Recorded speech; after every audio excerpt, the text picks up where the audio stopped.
Committee মিম্বারে খতিব সাহেবের জুতা বহন করবে, অন্য কোনো অধিকার নাই। নাম নিলাম নাই, মোহাম্মদপুর অঞ্চলের এক কমিটি আছে। এরপরে যদি প্রয়োজন হয় তাহলে নাম নিয়ে এই 40 ফিট অঞ্চলের মধ্যে তাকে অবাঞ্ছিত করে দিব।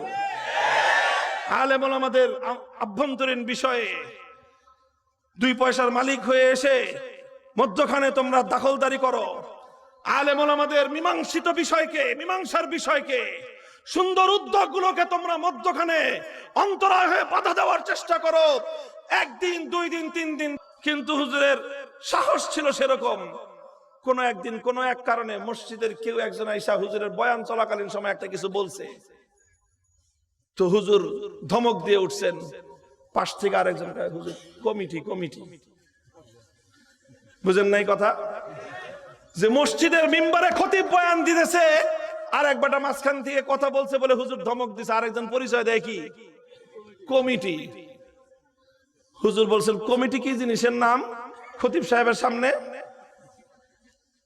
কমিটি কি জিনিসের নাম? মসজিদ চালাবে, মিম্বারের উপর যখন খতিব বসছে তখন সমস্ত কমিটি মিম্বারে খতিব সাহেবের জুতা বহন করবে, অন্য কোনো অধিকার নাই। হুজুর আমি তো সেই মুফতি মনসুর হক সাহেব হুজুরের ছাত্র। আপনারা 2001 সাল থেকে কি কথা শুরু করলেন হুজুর, যে কমিটি এই